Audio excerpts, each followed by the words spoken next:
Yeah, so we just want to start this conversation today. A lot of us, healing after purity culture, it wasn't just like we read a bunch of books.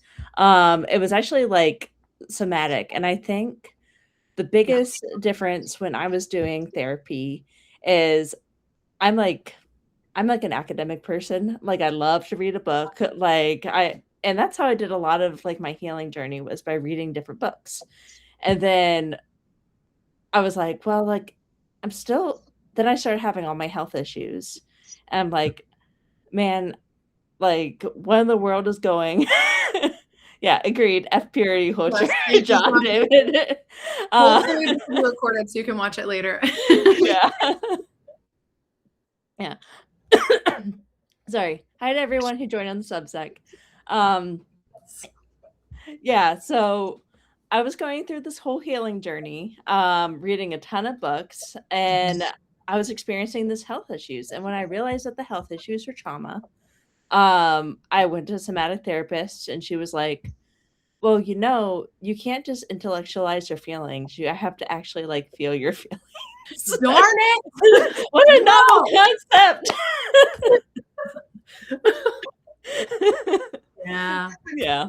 yeah, that's how it Yeah. goes. So unfortunately, you can't just feel like intellectualize your feelings, read a lot of books. Like it feels safer that way. Like, but you have to feel them. So we wanted to talk about what it meant to reconnect to our bodies after purity culture.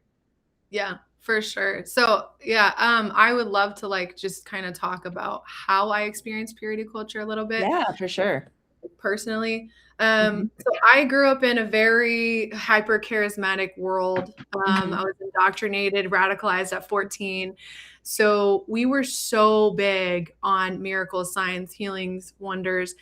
But it was like the most hyper spiritualized toxic positivity. It was horrible. I mean, like, you could not have a bad emotion. You could not, and there were bad Mhm. emotions. I mean, you were supposed to take those things captive and get rid of them and all that stuff. And so, like what you're saying, it was so not about feeling. Don't feel your feelings are distracting you. Your heart's deceitful and Yeah. wicked. And then that folded right into like your spiritual life is more important than your physical life. Your Yeah. physical life, in fact, is such a distraction and such a problem that like God hates it. It's disgusting. Mhm. You gotta die daily. You gotta take up your cross. You gotta Mhm. like beat your flesh into submission and just get over it. And then you're a teenager. I'm a teenager. I go through puberty and I'm like, wow, I am just the scum Mhm. of the earth because I have sexuality. Man. And like I literally thought I was going to skip that part. And I'm not kidding. I heard actual preaching about just Mhm. skipping sexuality, skipping like puberty and hormones. Just you, if you pray hard enough, you'll not be distracted by any of that. Yeah. And I really prayed for that. And I heard people like, I remember Misty Edwards talking about stuff on the IHOP stage about this. Oh, I wow. don't need anything. I don't need relationships. I don't need people. I don't. She was talking very strongly about this vow of celibacy, but it was also like implied like she didn't need to be a sexual person. And so I'm 14 and I'm like, bet. Yeah. I guess we could do that. Other adults are doing that. And so I very intentionally tried to get rid of my just me and times 10 for being a woman Yeah. because I was like taught starting at like I want to say 9 that Mhm. I need to be really careful about what I wore around men, around church. I shouldn't be showing my shoulders like this is crazy. This is Yeah. wild. I Yeah. went full on Yeah. heathen. But yeah, being scared. And I grew up in Texas. Mhm. So it was freaking 105. We usually had 100 days of 100 degrees or more in the summer. And I'm wearing jeans Mhm. and full on like 4 layers of shirts because I didn't want anyone to see my shape. And I had to like cover everything all the time. Yeah. And like, I want to be clear too, like the kind of churches we went to, we were cool. So we looked, it wasn't skirts and like hats and stuff like that. It was like, we looked like we fit in with society. Yeah. But like a lot of people didn't even realize in my life that's what I was doing, that I was wearing all those layers and everything. Um, Yeah. Yeah. Do you have a, sorry, it sounded like you wanted to say something about that. Yeah, no, it's so funny to hear you talk about from, like, the charismatic side because, like, I come from the PCA church, as you know, which Right. is, like, the totally opposite side of that. So for those of you who don't know, like, PCA church are Presbyterians, we're Calvinists, so and we also believe in predestination. I'm not currently Presbyterian, but that's how I grew up. So they call themselves the Frozen Chosen. They're, like, very serious. They're, like, the Yeah. opposite of any charismatic movement. Like, Yeah. they go for like, versus, like, I don't know, like, the really, like, emotional part of the charismatic space. They're, like, deathly serious about everything. Very, very kind, sweet, wonderful people. But it's very, very different vibe, than that. But even then, like, there was a lot of really similar things, with, like, the covering up, the modesty, the modest is hottest movement, like Yes. Yes. I don't know if it there was this one lady, and she was, like, a former, like, Hollywood star, and she had this, website, and I used to go to it all the time. It was, like, when Facebook was, like, really popular. I forget what it was called. I have to look it up, but it was like a Christian girls website. But she had like a whole Modest is Hottest blog, and I'd go on there and be like, "Oh, what's the new Modest is Hottest thing like coming out? You don't wear yoga pants anymore." Yeah. Yeah. Yeah, that Yoga sort of pants thing. were Yeah, definitely but banned. I'm curious since it seems like even though we come from these 2 different branches, like, what was your introduction to purity culture like? And do you have a famous sermon illustration to a inanimate object that you were compared to? Oh my god. Which one, you know? How You many? guys, anyone in the chat, like, put in the inanimate object that your youth pastor used to illustrate purity culture. Toothpaste, a Mhm. used up tissue, dirty water, a crumpled up flower, Yeah. a ripped up piece of tissue paper, and I saw all of those. Yeah. Like, Mine was the, so when I was first introduced to purity culture, my mom got this series of tapes, and I forget what the tapes were called. But it was basically, like, people talking about, like, "Okay, how far are you going to go in a relationship?" That yep, kinda thing, yep, and I was like I remember, like, listening through those tapes, and I was like, "Dang it." Like, I got to high school, I wanted to, like, go to prom and kiss someone, now I won't be able to go to prom and kiss someone with yeah, like, um, yeah, so I went through those tapes, and then, like, somewhere along the line, I remember in particular well, I remember from those tapes, the first illustration that I got was, like, your purity, your sexual purity is like a balloon, and mhm, every time you hug someone it was, like, really fundamental. Every time you hug someone, like, hold yeah, hands with someone, like, not even kissing, like, you lose a little part of the balloon until, like, you're absolutely nothing. yeah. Uh, and then I tried to explain that to my first Methodist boyfriend, he's like, "What the heck are you talking Well, and it's, like, about?" really easy for us to laugh about it now, but it's, like, Yeah. absolutely world shattering and so Mhm. devastating as a young person, and my introduction I had it was steeped, like, Texas is Yeah. steeped in that a lot, honestly, it's just so religious there, but the first time I realized, like, the words for it and thought about, like, a purity ring and making a promise and having a contract with God and Mhm. me, I was reading For Young Women Only by Shanti Feldman, and Okay. I started that Bible study at 13, I was the youngest person in that group, and I actually found my hold on, I found my journal and I Oh my will have gosh. to read some of the things in it because it's, like, horrifying. Okay, so I'm 13 years old, and this is what I was writing. For young women only. Respect, give him lots. Men, love your wives, women, respect your husbands, which I learned that at 13, and that teaching also got carried into my marriage and had, really, Mm, really negative outcomes in my marriage for both of us, yeah. terrifying outcomes. So, Yeah. like, it's horrible how that was already wired in me at 13. And then it Mhm. was like, men need to know their respect, or boys even. And then Oh getting my mad gosh. is his way of crying. So it's like, essentially, if he's mean to you and he's mad, oh, he just has Yeah. emotion. Of course he's doing that. And Yeah. then this was Let the have emotions, but not you. yeah, no, not you, not you. You're crazy if you have them. Okay, I wrote this down. How do you discourage a guy, meaning keep them from making sexual advances on you Mhm. without disrespecting him? Oh my gosh. I wrote that at 13 and I was like, whoa. And then I wrote, always assume the best. So it was like complete and total like over responsibility and burden as the woman. Starting at 13, it's wired into my brain. It is my responsibility to not only keep me pure, but also to keep the entire relationship a certain way. And Yeah. I was told over and over in that book that it was so hard for them. So it was my job. And then that was Yeah. reiterated with all of the men's like porn materials that were like helping Yeah. guys like, have accountability. That's reiterated over and over again. It gets worse and worse and worse as you start getting into marriage.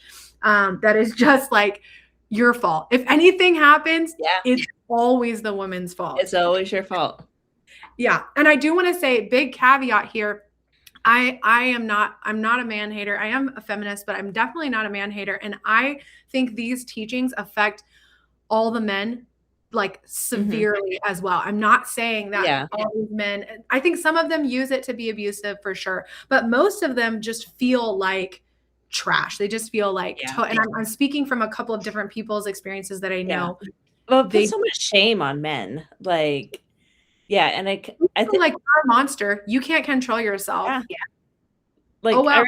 I really feel like we talk all the time about like all the women who went through this, and there are a lot of legitimate things, but I feel sorry for the men too, because if you're told like you are a monster and you are going to have like a porn addiction, no matter what, like that just keeps you in such a cycle of like shame.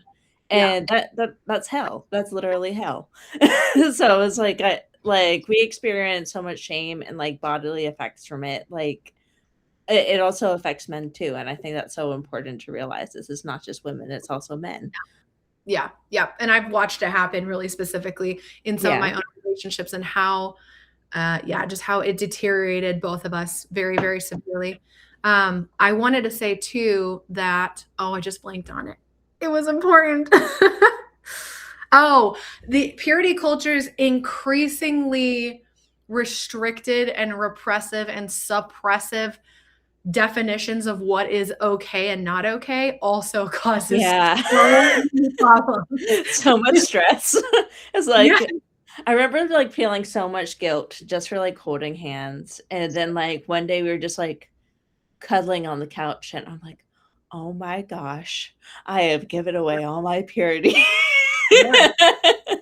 Yeah, and then the shame. You're just in constant so much shame. Yeah, so much stress, so much shame, and then you're like, I'm sorry, we can't like touch or hold hands anymore.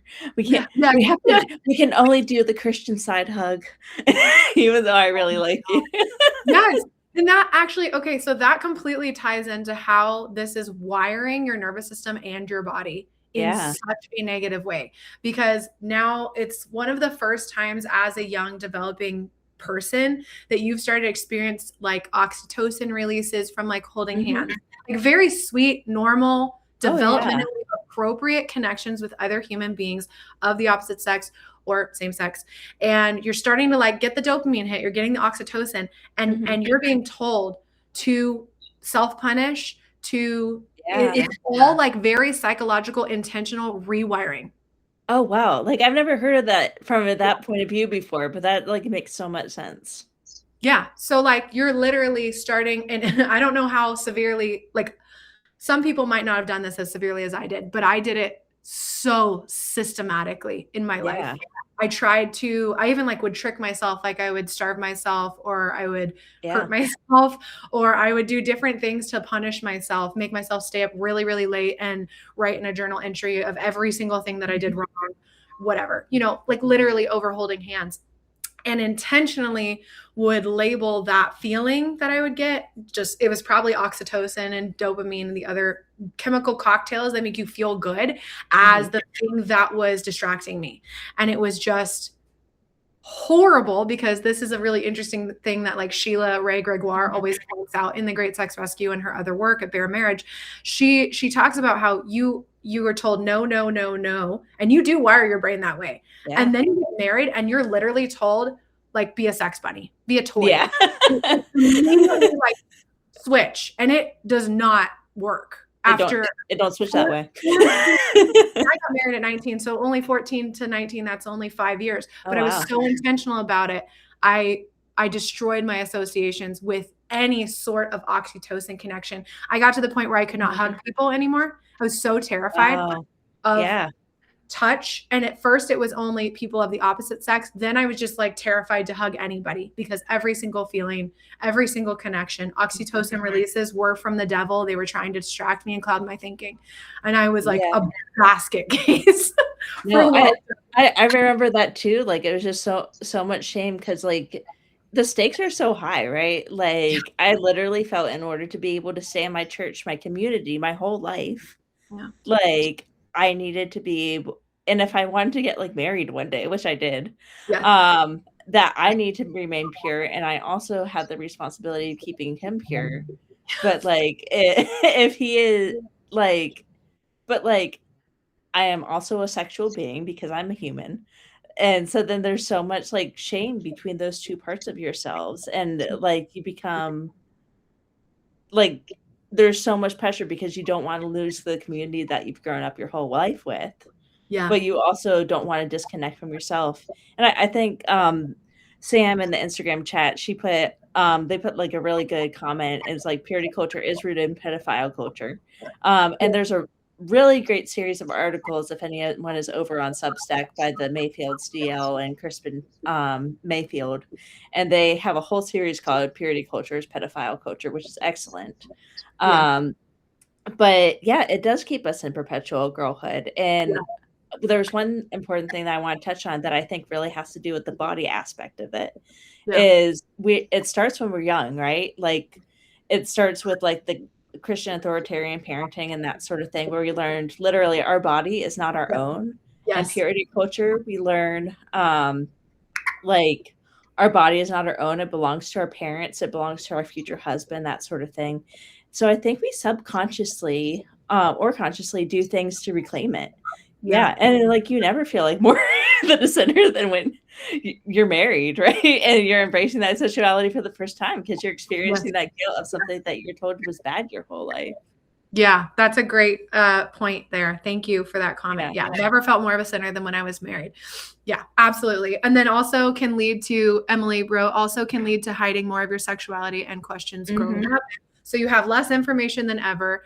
You 100%. Are not taught about biological, normal, developmental behavior that's appropriate for your age. I do want to loop back to the pedophile culture. Absolutely taking away your bodily autonomy. And it starts with first-time obedience. It starts with corporal punishment. It starts with this pain is my love. And me leaving you in a dark room alone to cry it out or whatever, that's love. Like you start getting so disjointed so early, just with that kind of experience. And I don't know, it's just wild. But then someone else was talking about, perpetual girlhood. And that's a thing too. I really thought it was interesting in the Shiny Happy People, how they were pointing out that Michelle Duggar's voice was like a little baby girl voice. And you notice that like the more fundamentalist women, they do have that little repressed baby voice. And they all I had that like for so long. Like I don't know, but my voice was literally so soft, like people couldn't hear it. And it started in adolescence. And it was because I was taught that like you need to make yourself smaller. Like I remember like the way the first like blessed word are the meek was portrayed is the smaller you make yourself, like you will inherit the earth. So like the smaller you make yourself, the more submissive you become. Like that's godliness, and it's not. And then that's like rooted to gender as well. Like so bad. Like the men can be whatever, they can be loud, they can do their things, they're fine. But as a woman, but as a woman, you better have like a unique voice. It's weird because the circles I ran in didn't even necessarily prioritize that. We did have like quite a few women preachers and stuff like that, but the submissiveness was still expected. There was always this like, you are still one level down if there's a man. So it doesn't matter what else you've accomplished, what conferences you did, what amazing ideas you've had, how much you've spoken. I actually, gosh, I remember one church I went to, I overheard the lead pastor making an offhand comment, and he said, I can't even stand women's breakfasts. What do they even do over there? They're just women. They're just doing, they're always getting in fights and causing problems. But men's breakfast, that's where we do real stuff and we connect. And we had that bacon was over one of there. the first, right? That was one of the first times I was like, oh my God, like this is actually happening. I hadn't heard it at that point, like explicitly said from his mouth. And he didn't know I heard him. He was talking to another man and they were like bantering. But it was creepy. He went on and it got worse. So oh dear. Not good. Yeah. So wait, real quick. Someone put The Purity Myth by Jessica Valenti is a great book to read on this topic. I need to write it down. Actually, I'll just screenshot it. I'm always adding to my book Recs list. And it is excellent. Thank you so much. Yes. Men's gatherings got drama too. Hell yeah. And that gets into like the accountability groups and how much inappropriate access evangelicalism wants to people's genitals. Like they just want to know what's going on in their brain. They want to know what's going on in your pants. They want inappropriate access at all times. And they really shame you if you don't feel comfortable. If you don't feel comfortable, like you're a sinner. Yep. Oh my goodness. Yeah. So let's talk about like how purity culture impacts the body. So like you're growing up in this hypervigilance. We're like, oh wait. Someone comment. Yes. Oh yeah. Do you feel that you had to grieve that you weren't taught about sexuality in a way that would have changed how you experience your youth? And that's actually a really important point that I did want to talk about. So I always talk about I was only taught purity. I was never taught consent. That part. Yeah. I didn't learn about consent until I was in college. And it was like such a novel idea. I was like, oh my gosh, this thing called consent. You mean like people just don't have access to my body all the time? They can't just like, I don't know, spank me. like because you're taught that your body is not your own. It belongs to your parents. It belongs to your future husband. Like, but the idea that I had autonomy over my own body was like, oh my gosh, what a concept. Like, but yeah, so I think there was a lot of grief because I think I would have purity culture promised to protect me for my future husband and my marriage and that sort of thing. And it offered safety, right? Like if you followed all these rules and did all these different things, you would have a safe, happy, good marriage. You would be safe in that environment. And for me, who like grew up in kind of a rough home, like I wanted that safety. Yeah. So I was willing to follow every rule in the book. But like when you get in to situations that like that safety is taken, that there is not safety in that situation. I had a sexual abuse situation and I felt like that was taken away from me. Yeah. I was like, I followed all these rules and it's just taken away from me for a second. Like, and now I don't have a path to this safe marriage and good family that I talked about. So there was a lot of grief, both in that and then like recovering from it and wishing that I had been taught better so that I like what would have been protected in that situation, known about consent. Yeah, absolutely. And coming from someone who did follow every single rule and was promised a perfect marriage and was presented with like a really rough time in marriage, like we were not taught what to look for in a relationship because it was like the only check mark boxes that you need are purity and you're both Christians. Yeah. No compatibility. You're No, you're Christian. no, God and will in, work in out the the rest. charismatic world, it was like you can both heal people or you have like a magic spiritual gift. It's like, okay, well, there you go. And it hurt both of us in my previous relationships so badly over the years. It was just so bad. It did not create a base for safety. And we are really, really good friends, like great friends. Yeah. But it set us up for failure because we had that idea that like we did everything right and we continually went and got Christian counseling. I was constantly going to pastors' wives and being like, is this how it's supposed to be? Because this is horrible. Like it's not going well for any of us. And like they're like, well, you're checking the boxes. And for me, it was just like, just shut up and you're Shut up, a woman. sisters. Yeah, like, too bad. And it was such BS. Like I want to protect our there's just a lot there. So I don't want to get into too many details, but like it makes me so mad that we were misled in that way. And magic, spiritual gifts, and purity equals happy marriage. Like literally that's and the black and white teaching of purity culture left a lot of gray. That's the craziest part, because then you're like, I actually am completely ill-equipped for how to handle anything. And I won't even get into like how bad marriage teachings are. All the Christian marriage teachings are so horrible. They're so horrible. As a woman, they just make you completely doubt your sense of autonomy, your sense of self, your intuition, your inner compass. If you do anything but say yes and amen and just shut up, if you bring up any concerns, if you're like, help, you're gossiping about your marriage, you're sharing details you're not supposed to share, you're being unsubmissive, you're wrong. So it's interesting how much like purity culture carries into marriage. Anyway, sorry, kind of passionate about that. No, you need to loop back to the body though. Yes. Yeah, to the body. Really now. No, like literally now, like we're not getting there yet, but when we get there, one of the ways that I heal is I just make raunchy jokes all the time. Like that's one way that I have reclaimed. We'll get to that, like the reclaiming in a minute, but it is really important to me.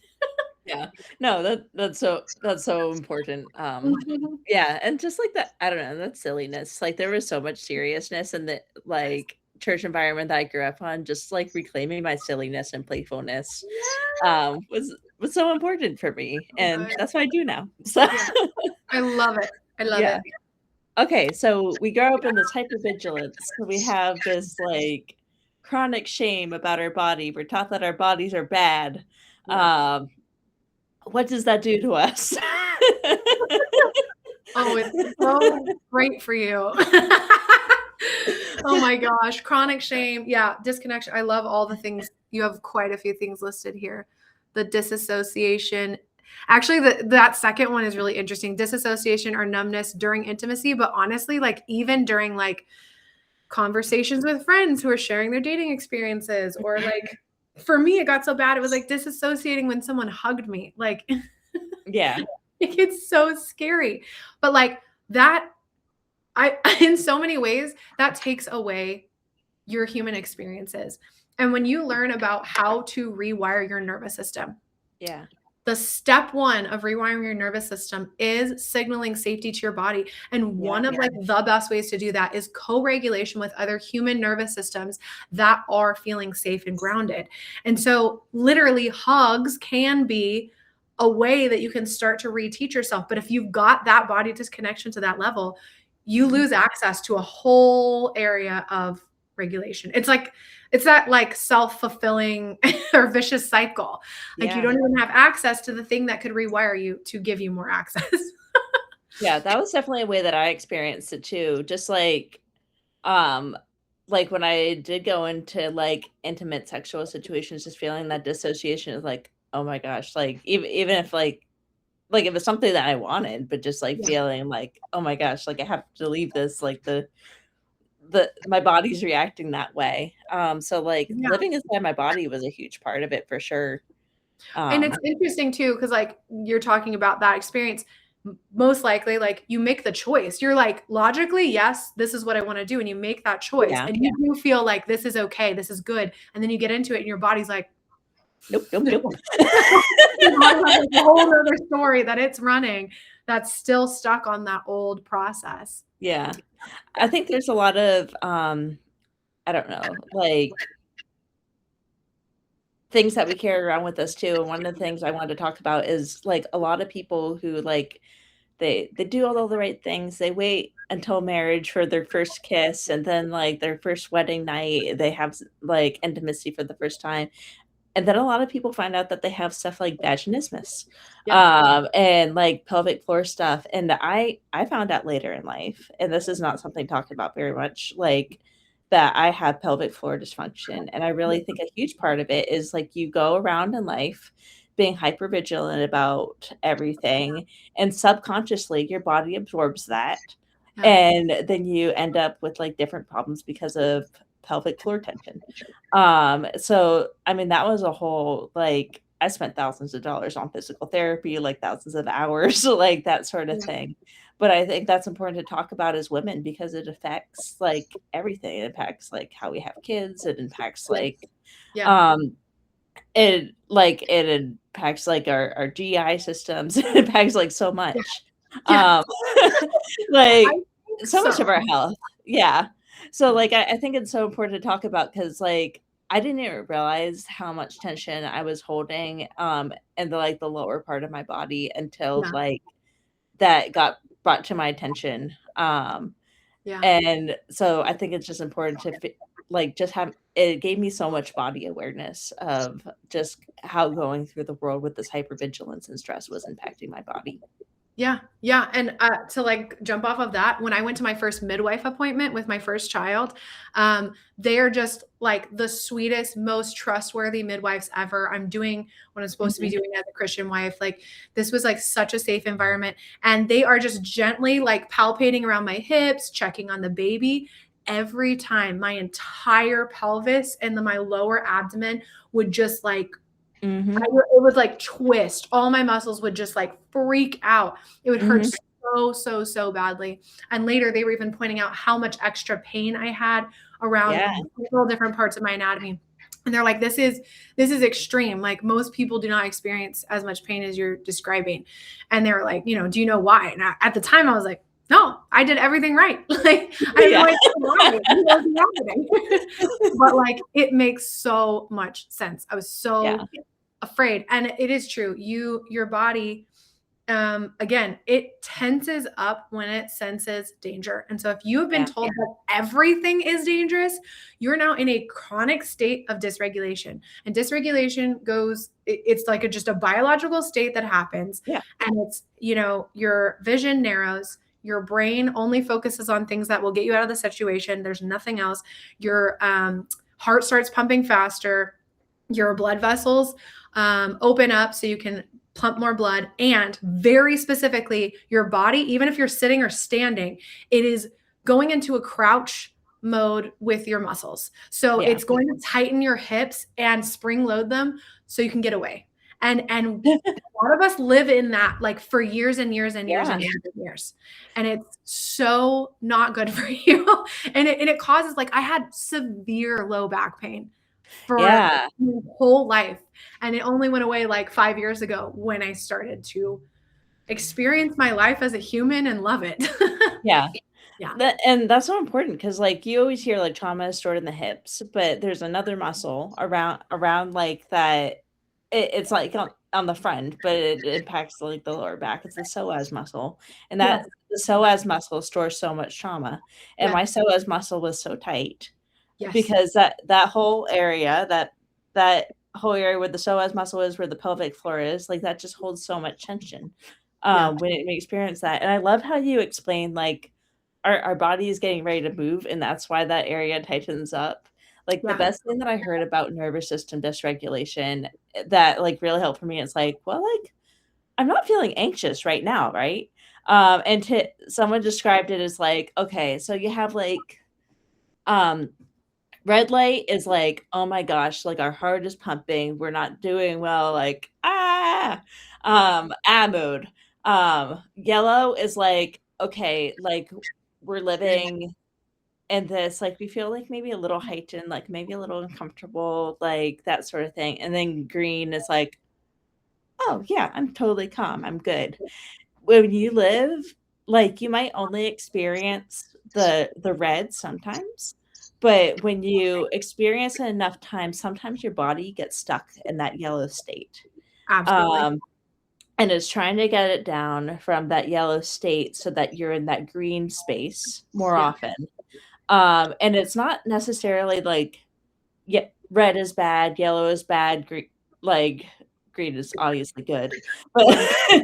but it's none of them are bad. They all serve a purpose, but it's how quickly can your body move from state to state, and if Yeah. it's staying in that yellow mode, Yeah. then it will probably start having a big effect on your body. Yes, and lead to all kinds of chronic illness. I Yeah. wanted to point out, Emily said, "I'm just now realizing why my body went numb and my tummy hurt." And like personally, in Mhm. the first couple years of my marriage, my gut was so messed up, but it was so interesting because, in particular, around sex, my Yeah. stomach would hurt so bad. The pain from all of it was so severe. My joints would be like on fire. And then, yeah, the disassociation would happen really, really bad. And like, nothing was really happening. Like my partner was trying to do a good job. He was doing what he could with what he had. We did not have education or information. But then all of the shame of like, you're failing because you feel like this, that was on top of it. I went to Yeah. multiple Christian counselors and they were like, well, you just need to deal. They were like, if you were sexually abused as a child, you need to deal with it faster because your husband deserves access. Like literally, they literally told me that he deserves access and you're withholding. And they were like, you need to get through this faster. And I was like, man, I'm trying, but like, I don't think you understand how scary this is. And it's like, Yeah. it just makes so much sense. And then that kind of advice makes it worse. Vicious cycle, vicious cycle. You're Oh my not god. safe. No body autonomy. It snowballs like forever. Yeah. So yeah, I hear that one. And then somebody else, yeah. Reconnecting with my body feels scary, and I'm not sure why. I do want to address this. So Mhm. with your nervous system, I'm gonna go into nervous system talk. When No, I'll say this. Your nervous system's job is not to change anything. It is to keep everything the same. It likes homeostasis. It will choose, and this is poetic, not spiritual, it will choose a familiar hell over an unfamiliar heaven every Mm. single time as a default because it knows that horrible situation I'm in, at least I know it won't kill me. But I don't have any evidence yet that changing it, reconnecting with my body, is not going to kill me because I have not seen it with my own eyes. I have not experienced it. But I know chronic dysregulation, I'm not dead yet. So that's the default mode. That's just how your nervous system works. It's built for survival, not for growth. And so when you want to start connecting and reconnecting, rebuild those neural pathways, rewire your brain, you have to signal safety. And there's a lot of ways to do this. There's nervous system tools. I teach them. You can also look them up on YouTube. Very simple ways to tell your body we're not being attacked. Like some people, I just did this. Like tapping is one of them. People do Yeah. tapping sometimes. There's like super simple ones. Humming will activate your vagus nerve. And there's a lot of little things that almost seem like too small to even work. But the changes are very small. You just have to let your nervous system know it's okay to experience it. So feeling that it's scary, that makes 100% like sense in terms of like the neuroscience and why with your nervous system. Like it's by design, it's on purpose. But you can work with it 100%. You just have to be so gentle and so slow. Yeah. Give it lots of time. Yeah, there was one thing that I heard recently. It was that guilt isn't necessarily a bad thing. It's what our nervous system is not used to yet. And it can be like not healthy for you, right? But it can't but like sometimes guilt things can be like the right thing for your situation if it is ethical, but it's just not something that you're used to yet. Right. Um, yeah, so that Makes sense. something to keep in mind. Yeah, Um, yeah. yeah, another one that I like to do, it's called neurographic art. And it's a way of like I'll have to do like a tutorial or something on my page. Yeah. but so like you're always told like, oh, do a coloring book or something like that, like do some art, and then you're like, well, like if I do the art, it's not going to be perfect, and I don't know what to draw, and Yeah. I like I don't know how to do all these things, or like if it's going to take so long to do a coloring book. But the neurographic art, basically what you do is it's literally you start with just scribbles, and then you go through each of the scribbles. Yeah, you go through each of the scribbles and then like fill in any of the edges that are like sharp edges with like a rounded edge. Um, and then you can color it in at the end, and it looks very cool at the end. But So pretty. I love yeah, it. yeah, but it's a really cool way. I learned it from my health coach actually, and she described it as like sometimes your body, like it allows emotions to get out that might be stuck there. Yeah. Um, and for context for everyone, like I'm a Reiki practitioner, and the Reiki practice, like the place where you store like your sexuality and your emotions are the same place, and it's also the same place as creativity. So sometimes working through things creatively can help with all that other stuff and the shame and stuff stored in there. So that was like a really cool thing that I learned. So I Yeah. always love when people really connect to their creativity. They can help a lot with emotions and stuff. That's so beautiful. I love Yeah. it. I love it. It's Mhm. interesting too, like we've briefly touched on it, but I think purity culture probably at least contributed to both of our chronic illnesses that we Yeah. experience in several different ways. So for people who don't know, we both have chronic illness journeys. I don't know Mhm. how long. I mean, you're still kind of going through some stuff right now, right? Yeah. Yeah, I have like chronic metabolic condition. So mine is like a more different from like an autoimmune disease. I also have like CPTSD. Yeah. Um, yeah, that sort of stuff. It feels like I'm constantly going through it. So it's like, yeah, but I'm mostly metabolic, but a lot of it I found out in like PT relates to the pelvic floor stuff because we're, yeah, so we learned like when I started going to the another PT, like doctors, which like I'm not against doctors to be clear, but like a lot of doctors will treat your body as like you are just a stomach, you are just a Right. heart, you are just a brain. But like that whole experience of working with that PT was an integrative PT. And she was Mm, like, hey, the body's all connected. And literally, like the way that you breathe is impacting your pelvic floor and it impacts your digestion. Because one thing that I learned, is I wasn't breathing the right way. And mm, because when you're living in that constant state of hypervigilance, yeah. you learn to like your breathing, like your ribs like literally tighten. So Yeah. I had to relearn how to breathe, which sounds really funny. Uh, but like yeah, so like that 360 breath, like diaphragmatic breathing, really making sure like the pelvic floor, because when you're not breathing the right way, all that air pushes down on Yeah. your organ and puts like more pressure on like that pelvic floor area. Yeah. Um, and it impacts your digestion and all sorts of things and causes all sorts of problems. Yeah.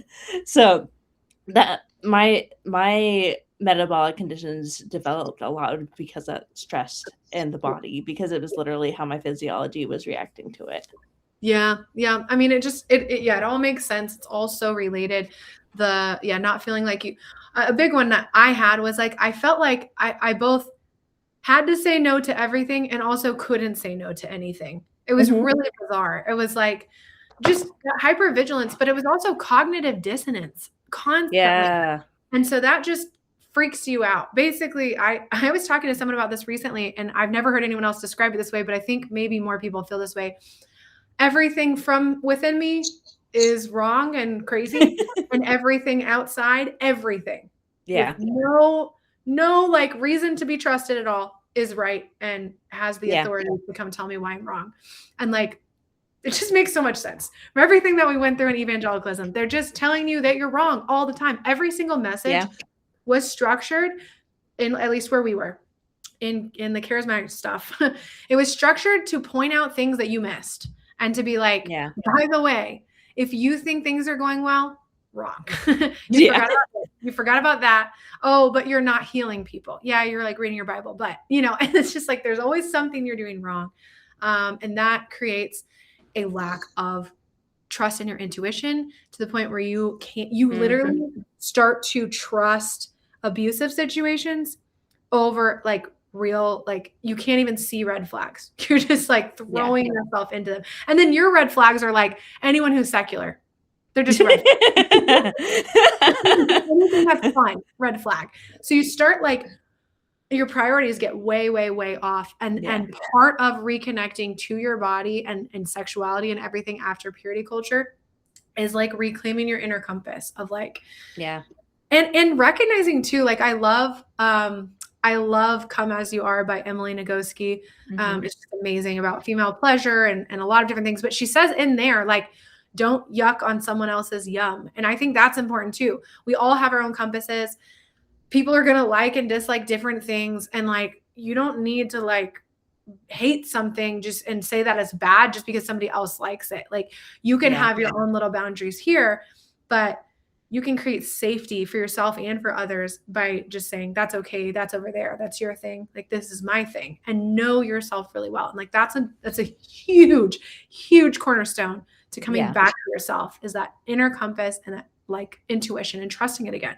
Yeah. And I think kind of along with what you were saying, like identity is a huge part of it. Like when you're taught that your identity is wrong, you're a sinner, you're nothing, you're all that, like it not only disconnects you from your intuition, but not having that identity is a huge part of it. And I think that's like, this is my theory. Okay. I think, so we always talk about narcissistic people in the church, right? And really what a narcissist is it's someone who hasn't formed a complete self-identity, so that they have to find that self-identity in assigning roles to other people, or they have to have other people build up their identity and they haven't formed it. So when you're told from a young child that your identity is wrong, it impacts how you develop that self-identity. And then like you feel attacked, like you feel like you can't be wrong, because if you are wrong, you are bad. You are a bad person. And then you get stuck in that cycle of shame. And I think that is so destructive. And that's why that theology is so toxic.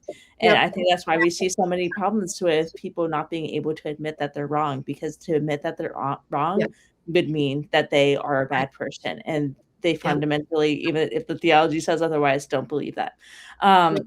So anyway, healing from that, that identity is so important. Forming that identity, healing that inner child who is told that identity is wrong is so important. And that is going to impact how you reconnect to your intuition, and everything else. So yeah. I like to remember too that your identity is not what you do. It's not what you do. And purity culture loves to like your identity, what you do. Like it's so ridiculous. Oh, well, you did this, so now your identity is ruined. And it's like, no, that's ridiculous. I wanted to read this right here. Finding and trusting your internal compass is such a new concept to me. When I realized that, I was sad, and I'm fighting to find my compass. And I don't know like where you came from, friend, but like we were taught so systematically to eradicate that inner compass, like from every angle. So it's like, it makes so much sense. And it's crazy. I'll make pretty like a lighthearted video about this every once in a while. And the comments I get and the messages are insane. And they're just quoting Bible verses. They're just telling me how evil I am, how wrong I am. You just want to sin. And like, they have all these reasons. And I've been out of the world for a while. Like I've been deconstructed for a while. So I kind of forget sometimes. And when those people show up, I'm like, oh my gosh, like I wasn't just making that up. They literally were saying that from the pulpit. They were literally, the heart is deceitful. They're literally saying, do not trust your emotions. Do not ever listen to yourself. And then I made a video, I think recently, about spiritual confirmation. Actually, it was an email about spiritual confirmation. I don't know how much you had that in your Presbyterian, but it's huge Oh, in charismatic culture. And it's like basically because we're all trying to learn how to hear God and do miracles and all this stuff. And that can get crazy. yeah. People go into psychosis with that kind of stuff. So they're aware of that and they want you to stay safe. So you have to get confirmation, spiritual confirmation from an elder, from a mother or father. They loved when you called Mhm. people who are older than you mothers or fathers, and that's really creepy. But you never ever could be like, and the example I gave in my email was like, I was trying to figure out if I should go to college or if the end times were coming and that was a waste of time, so I should just go do missions. And I wasn't sure what to do, or if I should get a job so I could donate money to other causes. I was like, I don't know. And I started to have an idea of what I wanted to do. But if I had just done anything, they would have been like, you didn't ask anyone. You didn't seek spiritual confirmation. Yeah. And that made me a basket case. I broke down in Europe, Oh my gosh. lost it. And I was like doing this, like I was trying to like love people on the streets and pray for everyone.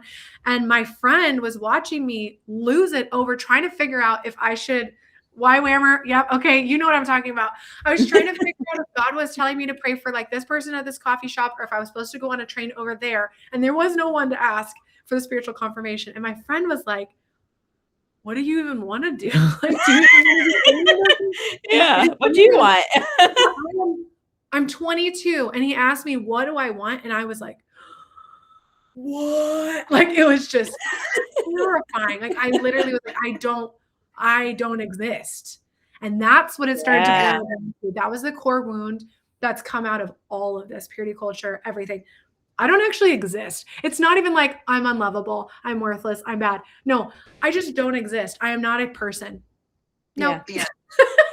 You don't have personhood. And it's just crazy that our brain gets to that point from probably a pretty young age, honestly. Yeah. And I think that's why it's so important to like reconnecting to the body after purity culture was recognizing that I am a person. and not only like spiritually a person, like reclaiming my identity and who I was and what I believed, because like I do want to touch on this comment from Goose on Substack. How can you learn to set healthy sexual boundaries for yourself after leaving purity culture? And to that I have to answer, like, I think it depends on you and what your sexual ethic is. And we were never taught sexual ethics. Well, we kind of were, but our only sexual ethic was don't have sex or else you will like not have a husband and you will die. But literally. Yeah. And that's not a healthy sexual ethic. So there's some great books about like sexual ethics. Like my personal sexual ethic, like I have a partner, obviously, so I'm committed to that person. But other people like have different sexual ethics around like monogamy and that sort of thing. But my core basic sexual ethic is like, is this healthy for me? Is it respectful for me? Is it like healthy for the other person? Is it respectful to the other person? Yeah. And that's the core of my sexual ethic. Your sexual ethic might be different. Right. And it's really interesting too. I was taught that either you are married and monogamous and blah, blah, blah, blah, blah, blah, and you're just having all these rules, or you have no sexual ethics whatsoever. You're just an animal driven by desires. So I was taught the entire world was that way. And then I have like since researched and talked to people and like found out that's not true at all. Like my sisters and I have talked so much about how like there are some people who feel that that's okay. And I don't know if they're harming people, that's not okay. But it's very interesting. If you just go on like, honestly, like Facebook or Instagram, anywhere, and you start looking at videos about like dating, just learn about like how to date. And there's a bunch of different ways people do date. There's casual, there's more committed, there's people looking for different things. But the key across all of them, if you're going to be ethical, is communication. And to be able to communicate, like you said, you have to know what you want and what is okay for you first. And then you have to know what you're willing to deal with in other people's lives and check, yourself, that you're not harming others. You're being respectful of them. So you know that. You have to have that fully formed identity. Yes. And so it's just wild. Like we have like nothing. We just aren't given any information whatsoever. So it's interesting because so many people do probably kind of go off the deep end for a while, just trying to figure out like, who am I? What am I? I don't know any of this. And like, this is my only other option, is just being just driven wild by whatever. And I think we can hurt people really easily in that state. And so like, I don't know if you're asking that question, Substacker, like, you're not going that direction. You're definitely thinking about it. But I've been really honestly like loving watching like dating coaches on Facebook and Instagram. I learned so much from them, and like reading about attachment styles and stuff like that. Yeah. It's so important. Yeah. For sure. Let's see. Yeah, that's a nice comment here while you're reading. I literally had to work out giving myself permission to read Come As You Are. Old me stuck in purity culture was like, you can't read a book about sexuality. Dude, I literally my therapist told me to read it. And I had a Christian therapist that told me to read this back when I was married. Just because he wanted me to be a better wife, and was like terrible motivation. But I literally had to cover the outside of it because I couldn't handle the zipper that looked so vulvic, and I was like, oh no, it's too much.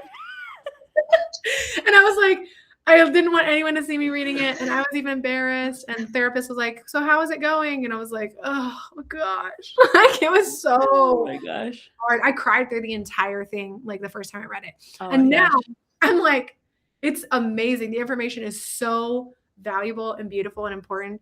Glad you brought that up as well. I'm a big fan of that book. It's literally right there on my shelf. Yeah. Love that book. Yeah. So relearning safety in the body. Let's see, going down to there. Yeah, I think first, just like rebuilding trust in yourself. Like like reclaiming that autonomy of your body was really important for me. And what I'm going to say yes to, and what I'm going to say no to. And maybe I'm just not feeling it right now. Maybe I am feeling it now. But just like having like rebuilding that trust in like what I wanted, and then identifying what this was so important for me, actually. So I think the most valuable thing that I ever did to reclaim my identity was to write down what my values were. Yes. And and you can look up, like, if you're like, oh my gosh, I know what a value is, but I forgot every value that I ever learned in my whole life. You can just look them up on like Google, and there's a whole list there that you can choose from, and choose the ones that resonate the most with you. So like one of my top values is like empathy. Another top value is creativity. And just reclaiming those own values of how, and structuring my life around how I was going to live out those values in my life, and really focusing on them was so powerful for reclaiming my identity, so that when I did come across this situation where I was like, I don't know how I feel about that, and my intuition's a little unsure about that, I could compare against the values that I had written down. And figure out if it aligned with that. That is so good. And I love too that you wrote here, healing often begins with safety before sexuality, like before we act like, let's say, sexual experiences. And so that was for me. Like, I didn't realize I was reclaiming my sexuality when I started to do yoga, but it absolutely started with yoga. And even moving in some of the, like, cat cow felt so overtly sexual to me. I was like not even doing it correctly for a long time. And it took me a long time to be able to move my hips. They were so locked up. Walking like in the sun and getting really like sweaty, doing weights, starting at the gym, all of those things. You put dance on here. Dance has been huge for me. I'm a horrible dancer, but like I will dance now. And dance was so scary. I literally thought, if I move at all and someone can tell I'm a female, like they're going to overcome, and like I'm going to get taken advantage of. I'm going to cause them to stumble. Like I had so many ideas of what was going to happen. And nobody gives two Fs what you're doing. Nobody is that obsessed with you. Nobody thinks about you that much. Like just move, and you can start in your house, and you can do these things on a small scale. Like from when I first did yoga to now, It's been 6 years and it's Yeah. developed so much. It took probably over a year before I was able to really move, like my hips. They were just locked. And it's okay. It was very slow. For me, enjoying food and being like, it's okay to Yes. like Yeah. love food because I do. And I'm like, I love cooking and like tasting it all the way, taking my time with it, Mhm. feeling hot and cold things and like, oh, I'm a little bit cold. I'm gonna go get a blanket. I'm gonna go get a Yeah. sweater. I'm gonna get one that's soft because that is just so nice to me. And I used to like literally be on the couch punishing myself, like just little things. I picked up these behaviors. I'm not gonna get up because that's a waste of time, and I should just get over being cold. Like they were micro things that were Mhm. happening, but they were creating this chronic stress and disconnection from my body at all times. Another huge one. This sounds too basic to work, but it works so well. Go to the bathroom immediately when you need to go to the bathroom. Like immediately. And then if you're thirsty, go get water immediately when you're thirsty. And if you're hungry, feed yourself immediately. There you go. As a drink more water. That tells your body, it tells your body that it is safe with you, that you Yeah. are caring for it. And then it's going to start be able to like snowball that and trust you in sexual experiences. But you don't have to just Yeah. like jump straight to sexual experiences. It's so much smaller. It starts with what I would call like sensuality. And we think of sensuality as being like basically sexual, but sensual, like the senses. You Yeah. start with engaging your senses in your body, and it does build from there really well. Yeah. Yeah. Yeah, one thing that was really powerful for me actually, was aerial arts and Oh, doing aerial art. So I don't go to church on Sundays. I do trapeze class.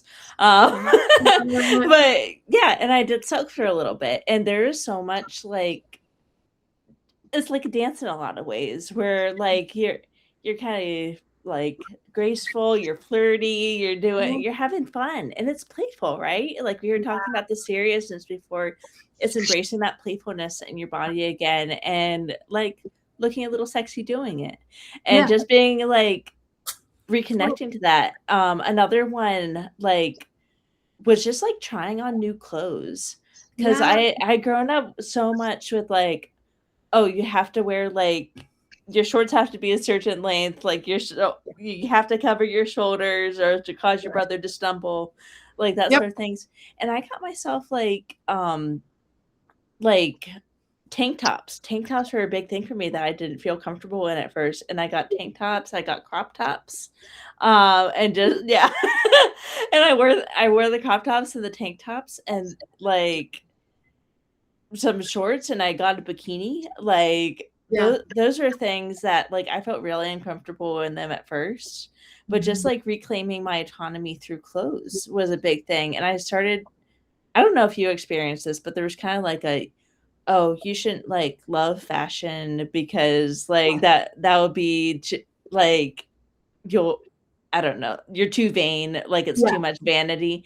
But, Yeah. like, learning how to do my makeup and learning how to, like, wear clothes that I look good in, Yeah. and, like, a developing love for, like, different fashion things was a whole part of, like, reclaiming that identity, so that I could feel comfortable in my body, and they were just, like, small things, right? And I felt a little uncomfortable in them at first, and now I'm Yeah. like, "Man, I love my body, I love" and it's for me, right? It's not like I'm showing off around town and, Yeah. like, I wear things that fit and that sort of thing, but, like, no, it was really part of reclaiming my identity and that whole sense of style, and Yeah. it wasn't a vanity thing at all, it was claiming that identity. I love that. And I'm gonna say something more advanced. This would be more advanced on Yeah. your claiming healing journey when you're starting to feel more comfortable. But Mhm. like buy lingerie for just literally you. Like Hmm. literally like decenter the men in your Yeah. sexuality. Buy it for literally just you and Yeah. just enjoy yourself. Or go try it on just for you. Yeah. And literally like it's a whole experience that is so empowering to be Yeah. like, this isn't for anybody, this is just for me.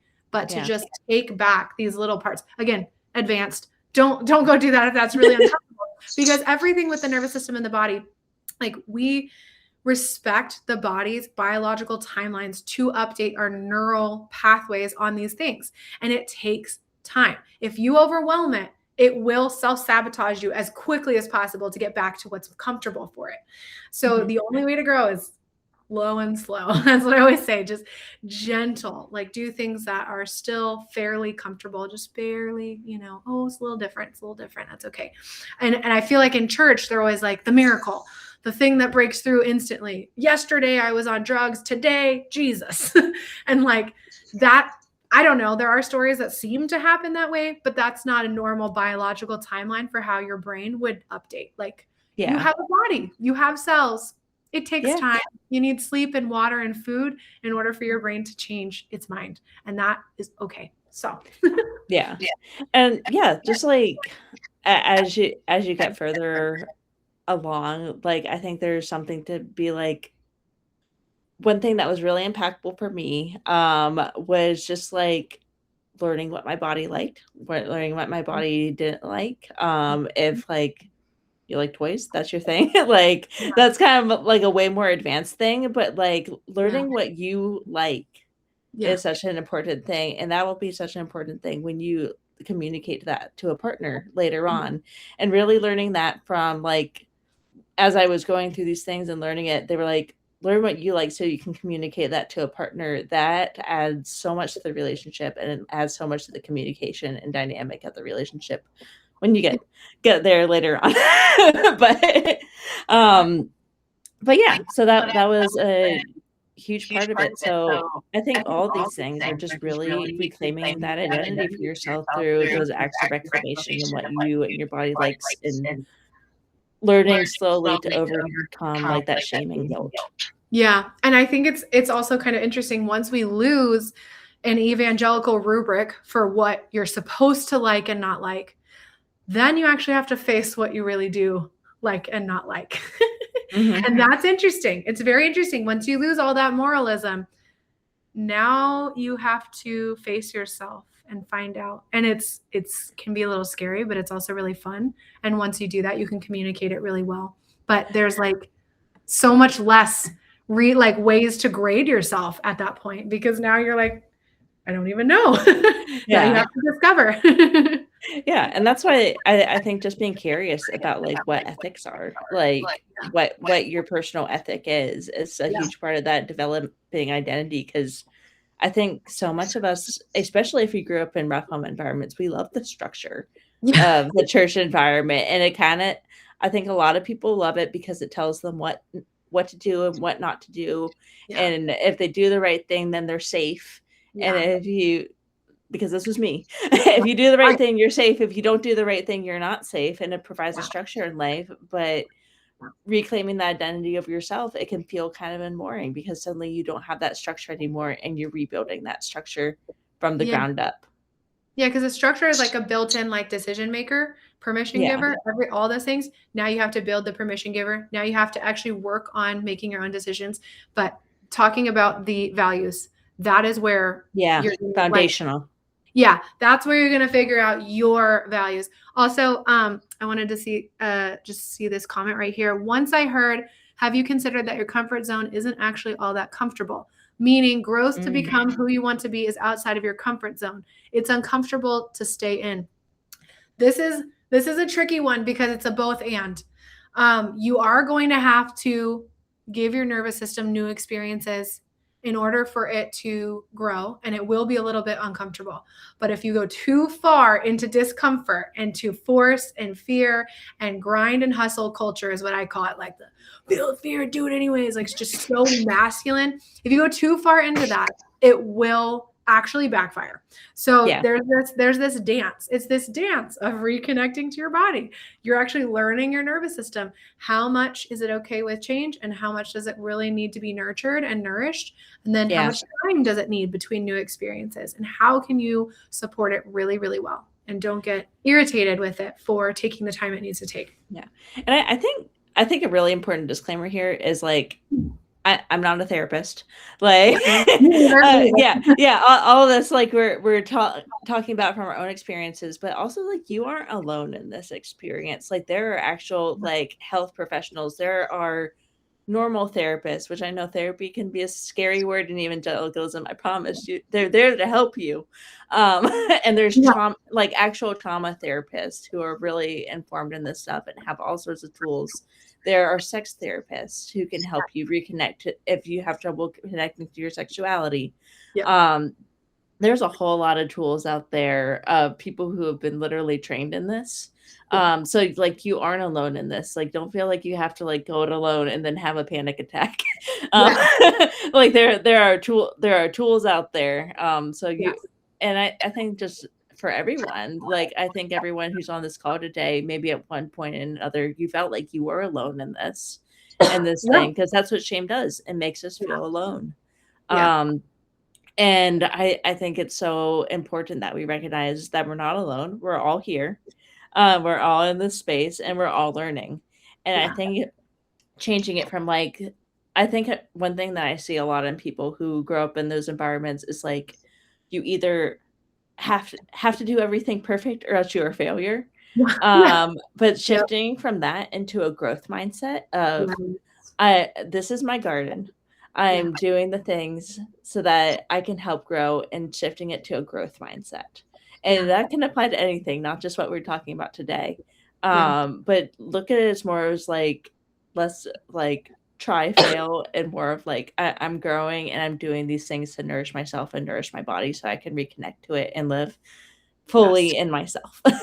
Yeah, there is so much support and there's so much like community on both of our pages. Like there's amazing community in our comment Mhm. sections and like Yeah. camaraderie and stuff. And like as a deconstruction coach who works predominantly with the nervous system and through mindsets and emotions, some somatic tools and stuff. Like I love working with people who are also using a therapist or Mhm. have used a therapist in the past. Like I always encourage them, like get everybody you can on your team, and support yourself all the ways that you can. But like somatic tools, man, I they're love just somatics. they're just so good. In our Western mindset, it's so intellectual and logical. We do get so removed from our bodies. And that's Yeah. purity culture, evangelicalism, like government, business, like a society, the patriarchy, this overtly dominant masculine energy. It's all rooted in over intellectualism. It's like you're just so cut off from your body. Yeah. But when we start to reconnect through like somatic tools, through experiencing your body again, you start to have a full picture. And it's not that you just say, like, oh, I just throw my brain away. Like, no, it's Yeah. actually intellectualism is tempered, it's balanced. Like someone just said that about the balance. Yes. Yeah. Yeah. So it's so important. Yeah, it's like and I think a really important part of that is it's like you're getting in touch with your emotions, but you aren't letting your emotions like run away with you. Yeah. Oh, excuse me. There's a really Yeah, you aren't letting your emotions run away with you. There's a really important thing in a lot of somatic practices, including the ones that I practice, and it's grounding. Yeah. And grounding is so important. And how I imagine grounding is like it's living inside your body, right? So sometimes we can get a little like up here thinking about all the spiritual like stuff, and just coming back and down to your body. And there's a few things that have really been helpful. I do qigong, and there's a lot Mm. of grounding qigong practices. One of them that's really simple, I'll try to back up, is it's literally like raising your hands above your head and going and like pushing thing, and like you almost feel like a weird shift and like the end like yeah, like that's a grounding one. Just feeling like your toes on the ground and imagining like roots going down through your toes, spreading through the soil, Yes. like outside of you, and kind of imagining like all the energy that's maybe up here in your brain is like all that worries and that sort of thing. Kind of imagining like it going down and spreading through the roots in the soil and that sort of thing. And also taking nutrients from the soil and bringing that back into your body can be a Yeah. really powerful practice of imagining like, okay, I'm in my body. I'm not up here. I'm in my body. I'm down here. And this is all my body. So reconnecting and doing that grounding. There's Yeah. lots of like grounding yoga practices. There's lots of grounding meditation practices. There's tons of tools out there, Yep. but so I mentioned I'm a Reiki practitioner. the grounding area of the body is the root chakra. Yeah. And that's kind of in like that pelvic floorish area at the bottom. And that's where we ground. That governs fear, our Mhm. sense of safety, our sense of shame, and our sense of Mhm. guilt. So reconnecting to that part, like when we're doing these grounding practices, we're just feeling safe in our body again, Yeah. is what it is. So it can be a really helpful regulation tool. And then once you feel that grounding, you can work on the other things, right? Like your Yeah. intuition, your identity, all the other things. Yeah. Yep. And touch plants, like literally touch a house plant. Yeah. That changes your frequency really fast. Like that's been proven. It really does. Or if you have a pet, just let your pet regulate you a little bit, ground you to Yeah. to Yeah. being alive. Fun fact, if you like pet your dog's head, it like stimulates the dopamine in your brain and also their brain. So it's like a, a I love reciprocal it. relationship. It's so cute. I love Yeah. that. But Awesome. Okay, so how are we gonna land this plane? Where do you want to go for the last few minutes here? yeah. Let's see. Yeah, maybe I think let's close and let's ask a few questions to the audience if people are willing to Yeah. ask questions. You might have to do the ones for Instagram. They aren't always coming through for me, but Okay. Yeah. I, I'm watching yeah. Instagram. I'm not watching Okay, cool. Substack. I'll watch Substack, you on Insta. Okay. Yeah, so I think it's just important to remind yourself regularly your body is not dangerous. I saw Chrissy's comment, knowing what you like being such a negative thing. And I think it's reconnecting to that intuition, reconnecting to the identity, knowing that your body is not dangerous. It's there to keep you safe. Yeah. And that was such an important thing to realize when I was experiencing my health issue stuff is I thought that my body was the enemy. I was like, "Body, why are you turning against me? Like, I can't believe that you're turning against me. What are you doing?" And Mhm. then I realized, "Oh crap, my body is keeping me safe." And it's Yeah. saying, "You can't live outside of me anymore. You have Yeah. to live inside me and listen to me. Yeah. And this is the only way I know how to tell you to listen to me." Yeah. And my body was keeping me safe because living outside of my body was causing me to develop these health problems. Yeah. And your body is like, "No, you are a human being. You need Right. to reconnect to me." Yeah. So yeah, your body's not dangerous. It's not shameful. It's not something to overcome. Like your sexuality is something normal. Like your intuition is normal. Your identity is a normal part of being a human being. Yeah. For sure. Okay. Yeah. Do you want to ask? So, okay. Do you want to ask one of these questions? Or if someone, let's do both. Like if someone has a question, go ahead and pop it in. Yeah. And then do you want to see, I don't know, which one of these is the best one? That looks good. Yeah. Yeah. Okay. What part of healing surprised you the most? I think that's a great question. Yeah. And like maybe while we wait on the questions, like what would you say for you? I think what surprised me most about healing is how wise my body was. Hmm. The body is so wise. I just thought like the mind is wise, right? Because that's what we're told is like you're smart, you're wise, but the body is so wise, and the body will literally tell you like what is wrong. It's where we hold tension, where we hold pain in our bodies, where we do all these different things, and just learning that the body is so wise is what I really love surprised me. that. I love that. I think what surprised me the most is at a certain point, I just thought I was asexual because I was just Mhm. done with sexuality. It was so painful. It was so scary. It was so torrid. There's just so many problems around it. And then come to find out that's not true at all. Like Yeah. I'm extremely sexual being, and I'm very satisfied in that.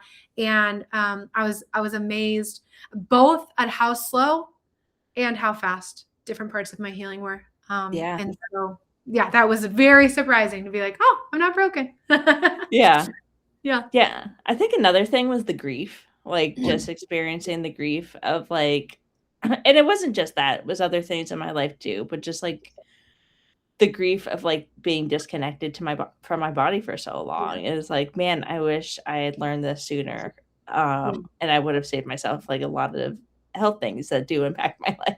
Yes, I think so. And it looks like someone commented here, the book, This is Body Grief, is a really helpful one along these lines. Oh, I haven't great. read but it sounds very good, and it sounds like exactly what you're talking about. I love that. Yeah. So definitely a good book rec. Yeah. Does anyone else have any other questions for us, or like questions that you want answered, or? Yeah, and let us know. We'll answer them. I mean, I'm good. Yeah. Oh, I like this question. What advice would you give to your younger self? Ooh. I think that you are fundamentally good. So sweet. Yeah. To my younger self, I'd be like, your sexuality is a part of you. Yeah. Like, it's awesome. Like, this is normal. I think I would just tell myself, like, you're normal. You're just so normal. Yeah. I think. Okay. Oh, go ahead. Oh, yeah. There's a couple questions coming in. Okay, cool. Let's answer those. So Noah was asking, is it still valid to be an asexual, deconstructing Christian like myself? 100%. Yeah. If that's what you're discovering about yourself, that's true for you.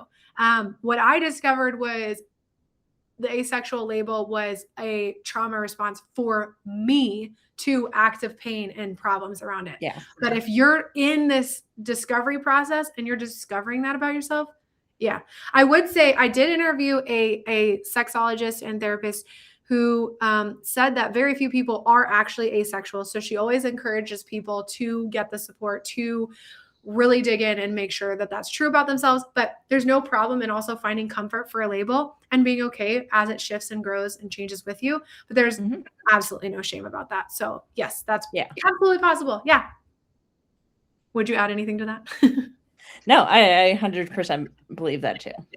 Okay. I did listen to that episode. It was very good. Yes, it's broken into 3 pieces. It was like so freaking good. I love that one. Okay. What was the name of the last book that was mentioned? The commenter said, "This is Body Grief." I don't know who it's by, but it definitely sounds like it would be good. So check that out. And then Emily said, "What does it feel like for you to be connected to your body?" Do you want to do that one, Kate? Yeah. Yeah, I think for me, it feels like having because we're so busy, right, in the world, like there's so much going on, and I really struggle with finding grounding in my body, and having grounding in my body is so important. But I really think it means taking the time, because we live in such a busy world, and my practice is, we call it like the yang world. Like, there's so much going on, you always have to be busy all the time, like, but really developing like those opportunities for like that yin energy, like that like slower time, those break times, that rest time, and really developing that practice, that's going to be so important for that grounding aspect and feeling safe in your body, so that you just like aren't going through the world just driven by like the fear, guilt, or shame, or that sort of thing. But like really coming down into your body has been so important as a practice of just living in my body. That's so good. Yeah. And I'm thinking, like, what does it feel like for me to be connected to my body? If I'm disconnected, my thoughts are doing this. And I experience like a whooshing. Like I feel like I'm losing energy when I'm disconnected from my body. Yeah. I feel it coming out of my arms most of the time. And before, I wasn't aware of that. I just called that productivity. Like, I was just like, this is what adrenaline feels like. This is productivity. That was disconnection from my body. Now I get this sense that I have more time. I get this sense that I am more connected to what's going on around me. I'm more dialed into smells. I can feel things more. And like a great example was yesterday. I had been going through a lot of dysregulation this last week. Yesterday, I woke up, I had so much to do, and I was predicting on like how long it was going to take me to do all my laundry and some other stuff in business. I was like, it's going to take me several hours, but I just connected to my body, and I was just really like present. And I like look up after an hour and a half, and I had finished everything on my list, but I didn't feel like I worked very hard. And I had this sense of like peaceful, floating connection. And I was like, oh, I'm connected to my body. I'm present. I'm grounded. I'm here now. It's this, for me, it's like also a sense of like time expanding. And I love that Yeah. feeling. I love that feeling too. Yeah. It's so good. Yeah. Okay. Do you see anything over on Substack? I don't see it. Anything Okay. over there. Okay. Cool. Yeah, All right. cool. Do you have any final thoughts, Kate? Yeah. I think it's important because I think there's so much perfectionism in purity culture. Reconnecting to your body after purity culture isn't about becoming fearless or perfectly healed. It's about having that growth mindset and taking those steps along the way. And just knowing that your body was never the enemy. It was just trying to keep you safe the whole time. Yep, I love to give my body hugs. Yeah. Yep, and I would just say low, slow, gentle, calm.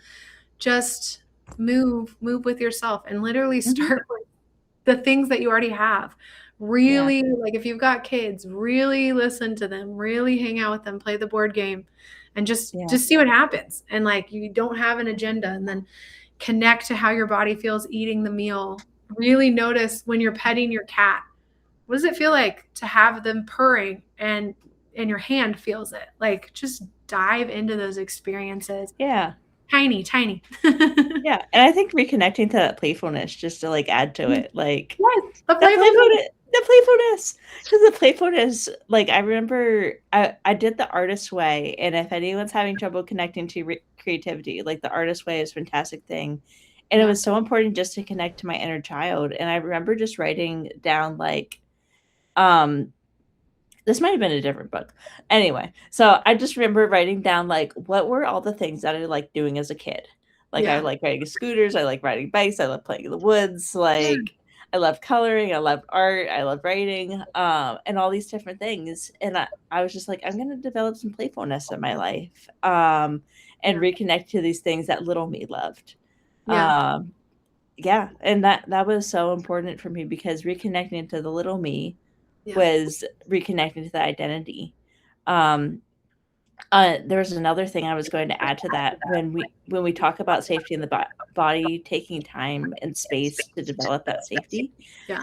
So I always joke, I met my inner child during colonoscopy prep, and it was the first time because it was the first time that like I had really gone into a parasympathetic state because I was fasting for so long. And it was the first, so my body felt so safe to connect to that inner child part of me. And that inner child part of me was food insecure, and she just wanted a snack. But you can't have the snack during colonoscopy. But just reconnecting to her and reconnecting to the things that she loved and not seeing them as like bad things. Was so important to develop that playfulness. So journaling, love it. I love it. It's so good. Yep, that's awesome. Well, guys, thank you so much for hanging with us. I was about an hour and a half. I feel like there's so much good stuff. I don't know if Instagram records it and saves it, but I'm really hoping it does. Substack does for sure. Okay, good. So we will have a recording, and I guess we could probably put it. Do you have a YouTube channel? But I can put it on mine if you don't. Yeah, I do have a YouTube channel, and Substack will also give me clips and that sort of thing. Perfect. So we'll put it everywhere so people can see it. This is such a good conversation, Kate. I'm so glad we did this. Yeah, me too. And we do have plans to possibly, I think we'll do more. I love this. This is so fun. I love it too. You can check me out on Instagram. I'm at Kate Johnson Writes. My Substack is Quips and Confessionals. Do you want to plug your stuff? Yeah. I'm real_Allison_Rose everywhere. TikTok, Instagram, YouTube, Facebook, and I'm fairly active. And I'm a deconstruction coach, and I love working with people on church hurt, like getting past the church hurt and rebuilding your life. And purity culture is like a huge part of this. So yes, we love you guys. I'm so glad y'all were here. We had some really great questions and really great engagement. And just watch for us the next time we'll do it. We're definitely going to do another one. For sure. Awesome. Right. Okay. Good night, everyone. Good night.